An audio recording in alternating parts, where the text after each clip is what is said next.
suis Guy Vélagi, cardiologue, un des membres fondateurs de l'association Espoir Santé Afrique, donc, qui a été fondée avec un certain nombre des membres de la diaspora et des personnes de la société civile au vu des difficultés d'accès aux soins dans les pays souvent enclavés. Donc,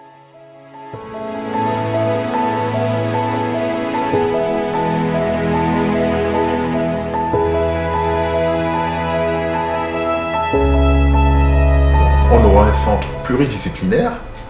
équipé, ouvert aux médecins locaux. À ce centre de santé pluridisciplinaire est annexé un dispensaire social. À ceci s'annexe un troisième volet de notre projet, et c'est vraiment le cœur de notre projet, c'est le dispensaire mobile. Voilà, on fait un dispensaire mobile qui vient répondre à la problématique des soins de santé dans des régions enclavées, pour lesquelles malheureusement les gens ne peuvent pas facilement accéder aux spécialistes, puisque si on veut, la plupart des spécialistes sont concentrés dans les grandes capitales et mégalopoles, parce que le dispensaire lui va aller donc s'intégrer dans un dispensaire enclavé. Souvent il n'y a pas d'électricité, où la chaîne du froid n'est pas respectée, donc on comprend très vite les tapages médiatiques des couvertures vaccinales qui ne sont pas souvent couvertes, puisqu'on ne peut pas faire une vraie couverture vaccinale dans un centre où il n'y a même pas d'électricité.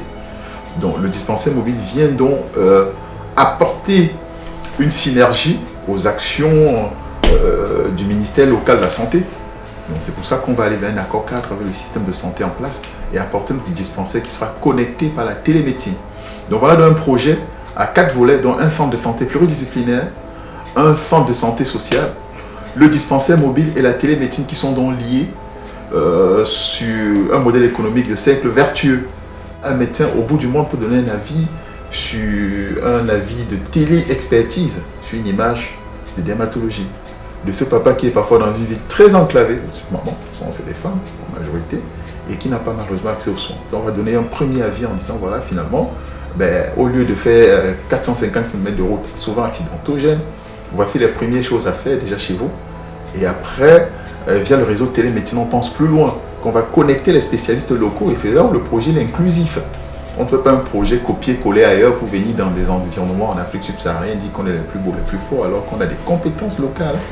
On a des compétences un peu partout dans le monde. Il y a des gens qui veulent donner un appui dans ce projet, qui est un projet de système santé solidaire, dans le sens où finalement tout le monde apporte sa pierre, même si elle est modeste à son niveau, et on arrive à aider des gens qui sont dans des endroits enclavés parfois improbables. Aujourd'hui, on veut lever les fonds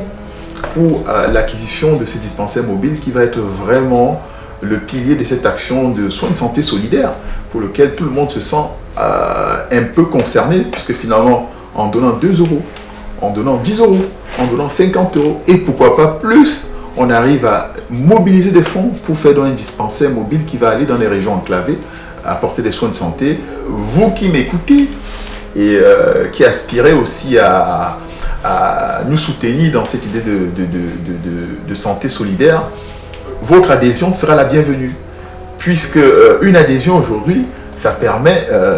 j'ai envie de dire en termes de chiffres et d'aide, ça permet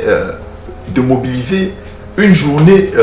ou 2 journées pour un médecin ou un infirmier pour aller faire des campagnes de sensibilisation dans une région enclavée quelque part. Donc ce n'est pas rien. Ce que vous considérez comme une somme symbolique, pour nous, c'est toujours la bienvenue, puisque ça viendra vraiment comme une pierre précieuse à la construction de cet édifice qui est dans le projet de santé solidaire.